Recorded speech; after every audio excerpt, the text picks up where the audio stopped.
Halo guys, ini gua mau unboxing quick shifter Dryad untuk R25. Tanpa banyak basa-basi, langsung kita buka aja ya. Nah, ini penampakan busnya ya guys.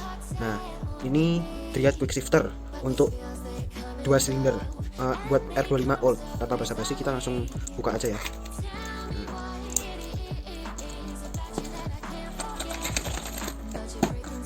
Agak susah ya guys. Ini ada kardus lagi dan isinya langsung quick shifternya. Nah, ini modulnya ya guys, ini kabel-kabelnya. Nah, modulnya ini kelihatan bagus. Belakangnya ini ada untuk tempelan, sini ada tombol-tombolnya, sini ada lampu indikatornya. Fokus. Nah, ini. Nah, quick shifter ini saya beli harga yang terjangkau. Ini produk lokal dengan harga di bawah 2 juta, 1,8an. Nah, ini modulnya. Ini ada sensor pedalnya, sensor shifternya. Nah, sama ini ada kabel-kabelannya. Ini ada saklarnya, tombolnya. Ini BTW ini quick shifter Dryad yang versi kedua. Situ kita dapat 3M sama yang buat tempelin lagi yang di sini, yang di belakang sini. Nah, ini kita dapat stiker ya. Dryad quick shifter. Ini buat yang tadi di shifter yang di sini. Nah, buat penyambungannya. Kita juga dapat kabel tis 1 sama yang panjang 2. Nah, udah kosong ya guys. Ada 3 nih. Ada 3. Yang pendek 2, yang panjang 1. Nah, ini penampakannya. Tanpa basa-basi, kita langsung ke motornya saja, ke pemasangannya. Ini lagi mau pemasangan quick shifter Dryad di bengkel Taruna Solo. Langsung lihat sesudah pemasangan saja ya guys. Ini lagi mau dibongkar. Nah, gua udah sampai rumah habis cuci motor ini. Ini quick shifternya itu tergolong lumayan bagus ya. Nah, ini bagian sensornya di sini ya sensornya. Nah, cara kerjanya itu kalau kita mau up shift itu nanti apa? Sensornya yang ini menekan ke dalam. Nah, nih tuh dia menekan.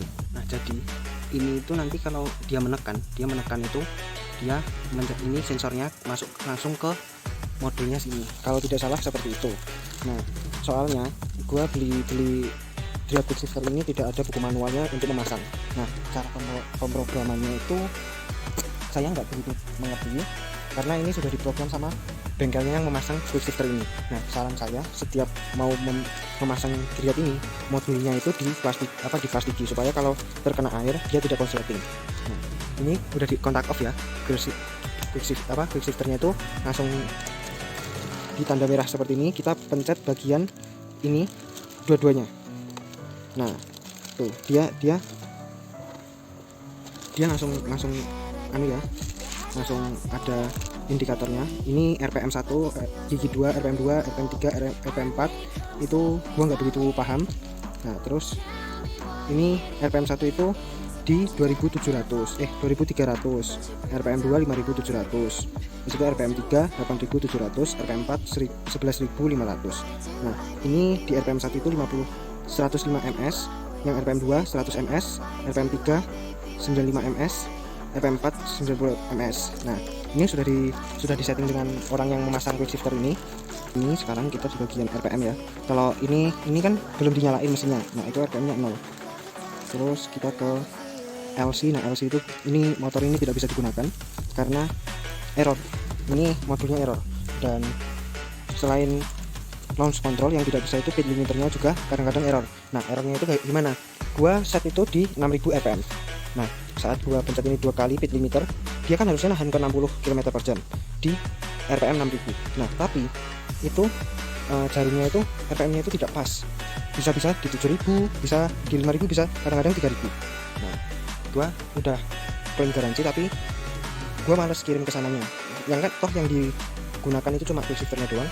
gua nggak begitu guna lah LC sama speed limiternya, karena toh di jalan raya nggak perlu dikasih seperti itu. Nah, terus ini nanti kita juga bisa setting. Nah, ini kita bisa setting ke RPM cal sama sensor cal. Nah, sensor ini sengerti saya itu dia itu seberapa responnya apa shifter itu. Jadinya kalau kita congkel dikit dia udah bisa masuk gigi, tapi gua setting di 8,9. Terus udah itu aja ya.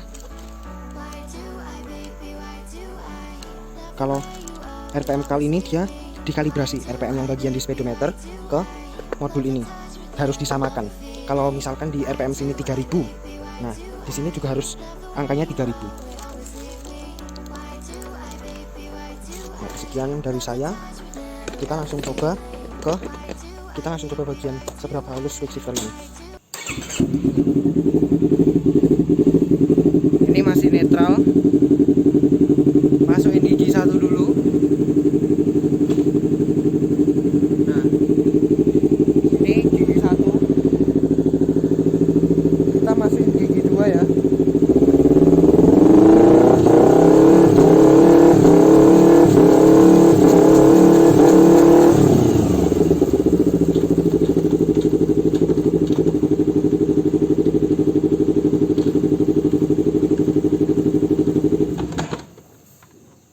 Kesimpulan dari gua beli quick shifter ini dengan harga di bawah 2 juta ya lumayan worth it, tapi karena itu quick shifternya itu ada launch control dan speed limiter.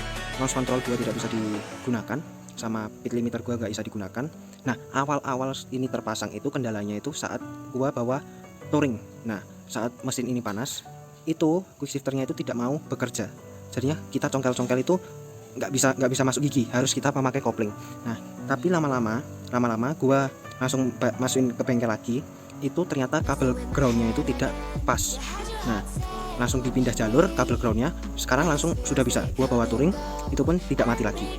Nah, menurut gua ini quick shifternya itu halus, tapi kadang-kadang itu miss, jadinya kita udah masuk gigi nih dari 5 ke 6. Nah, masuk gigi 5 ke 6 itu biasanya kadang-kadang itu biasanya miss, jadinya udah masuk ke gigi 6 dia langsung downshift sendiri ke gigi 5.